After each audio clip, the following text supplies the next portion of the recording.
Hello again, welcome back. My name is Jack, the snack that smiles back. We got some more AITA stories today. Say hello, Emily. Hello. Hello.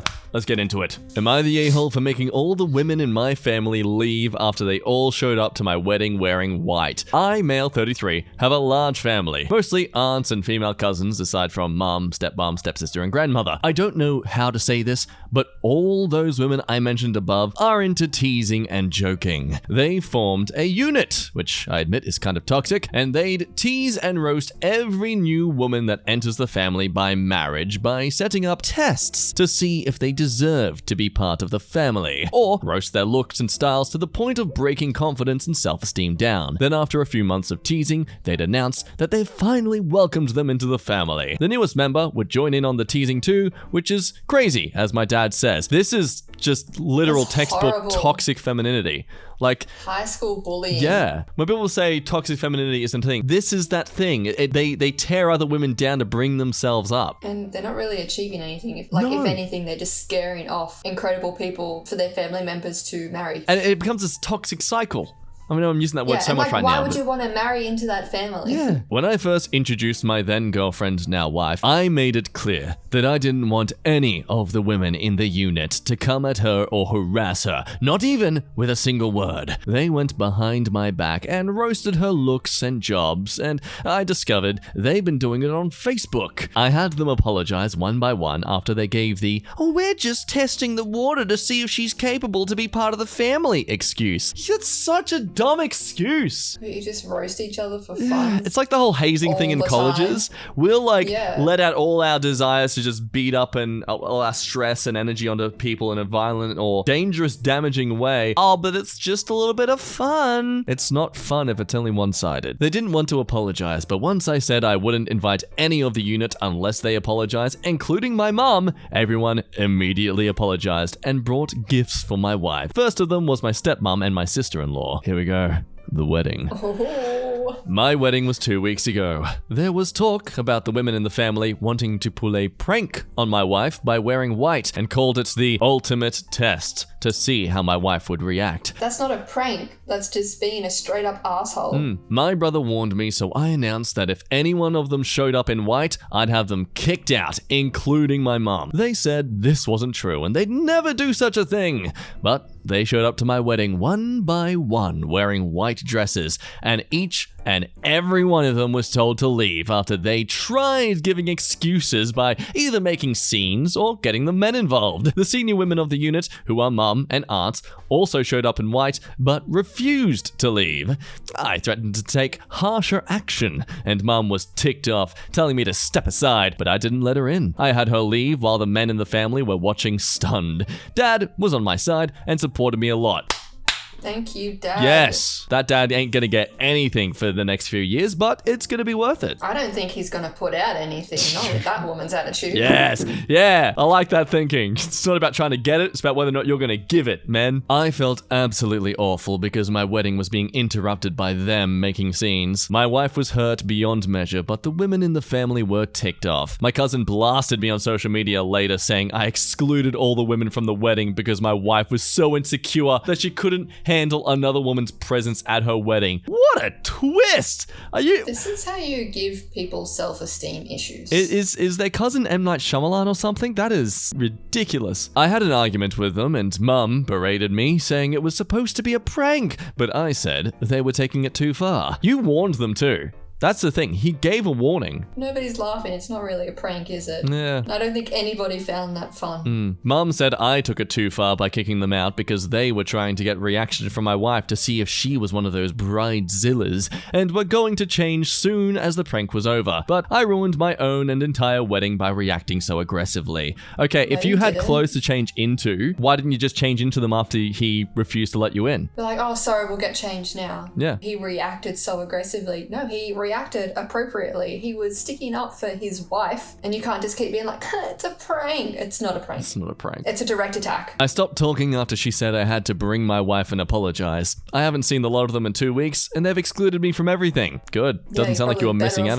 Yeah. Was I the a-hole for how I handled this? I think it's fair to say that you absolutely were an a-hole. That is so rude of you to treat your beautiful, innocent mother like that. Oh. There's some more stuff. Oh, there's more context. Oh my god, okay. I just want to explain that this has been happening for years. The men in the family are split on this behavior. Some of them encourage it, like my uncle and my cousin's husbands, who one is now an ex, and some are against it, like me and my dad and brother. B, the women claim that there's nothing hurtful in what they do because they claimed they're just looking out for us men, and that their goal ultimately is to make sure the women who enter the family are decent. More like you're insecure about yourselves as women, and so you need to try and gatekeep and harass all these other women you are afraid are possibly going to steal your men, or some stupid mindset that excuses you to do these things. See, my dad always ends up arguing with my mum and grandmother, since they're the ones who started this whole thing with their behavior and attitude towards other women. Yay, that's great.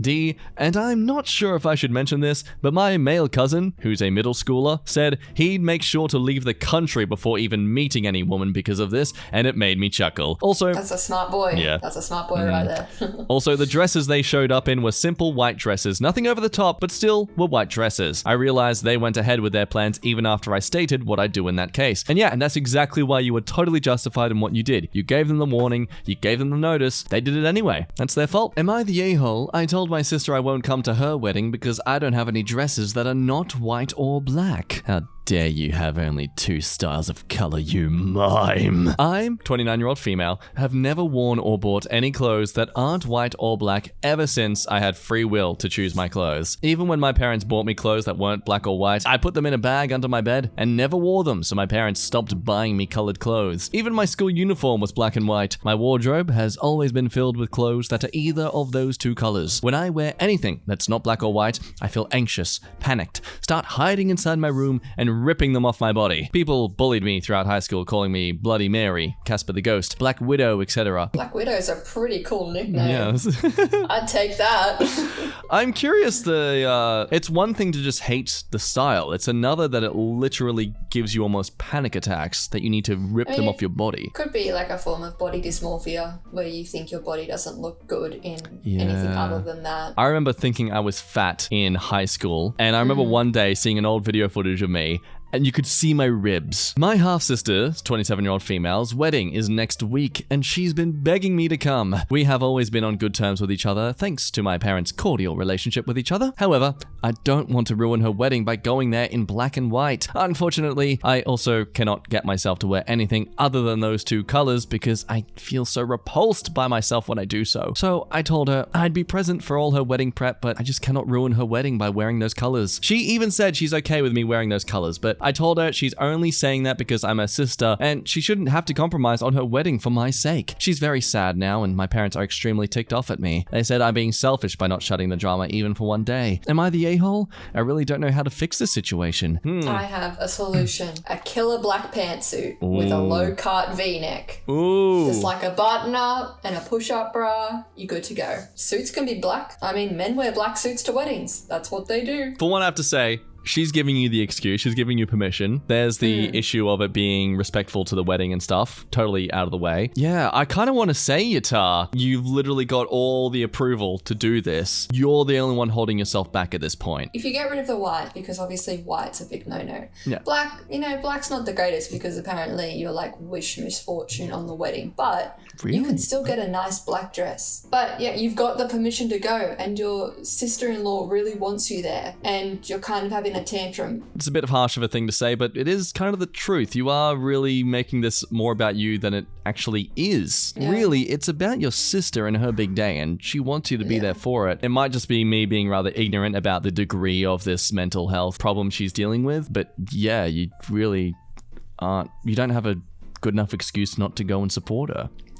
I remember reading earlier was that the sister-in-law was going to organise a private room, somewhere on the venue that OP could go to if she felt like she was going to have an attack or something. So there was a safe space for her to go in the event of an incident. Oh my god, that's an amazing sister. What do you do? Go! Definitely Yata.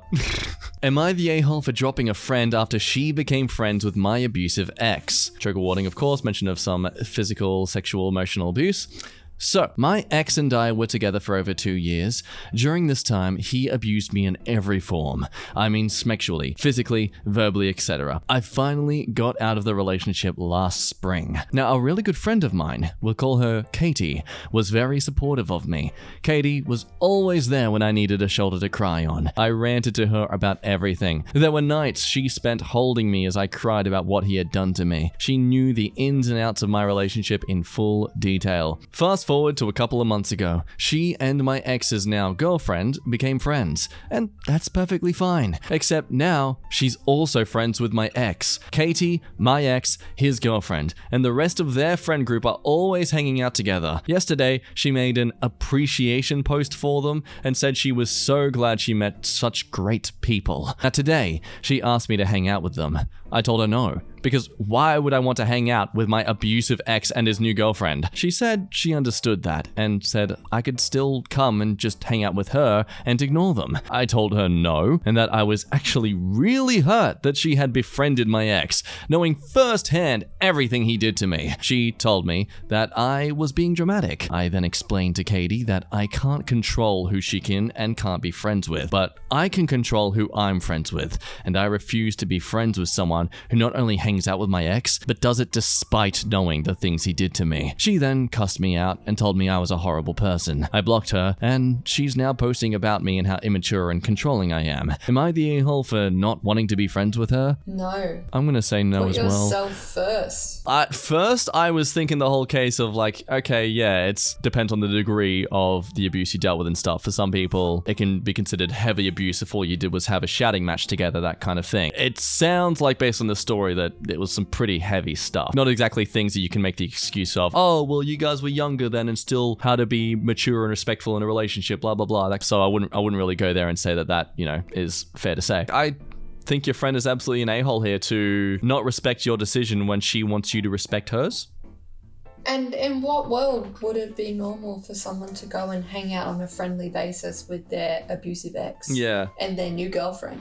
And now it's something like, he's such a great guy. I'm so glad I met these people. Well, why don't you just come out? You'd feel better. No, she won't. I have to wonder, what did he do to turn his life around to so much that someone who's known about his very problematic past has suddenly been able to just be like, oh, completely different person. Oh, completely different. It could be like the charm, right? Yes. So people who stay in abusive relationships, obviously the abuser will stay and do anything to keep them around. In a sense, he could be putting that sort of charm and wit onto her. Yeah, true. Like, I know there's going to be some comment here or there that might mention the whole thing of like, oh, well, how could we say it was legitimately all these things? Okay, yeah. But it shouldn't really ever be an issue of whether or not this is legitimate in your eyes. The problem remains that she felt she experienced this. It could have just been playing a prank of like poking her ear hole or something like that. Okay, yeah, that comes across as innocent. But if someone feels like that's been constant enough where it's just being abusive, they have every right to call that as abusive. It's another when you like every time that person tries to do something with themselves that you'd be like, oh, they're abusive, they're abusive. Like, okay, if they're not making any efforts to change themselves and improve themselves and like grow from that past action of abuse, then okay, like give them a chance to, work on their mistakes as a partner. But yeah, again, it's another when you're trying to ultimately dismiss the victim of these things just because you personally don't think getting poked in the ear 50 times a day isn't a big deal. Like, it's not up to you to decide what is considered abuse and assault upon someone else. Yeah. End of video. Hooray, well done, you've made it through. Please give this video a like if you enjoyed your time, because I've enjoyed your time. So come on, that's how friendships work. I give and I also take as much as I want because I'm special. Farewells now. Bye. Say bye-bye, Emily. Bye-bye. Bye-bye. We'll see you in the next video.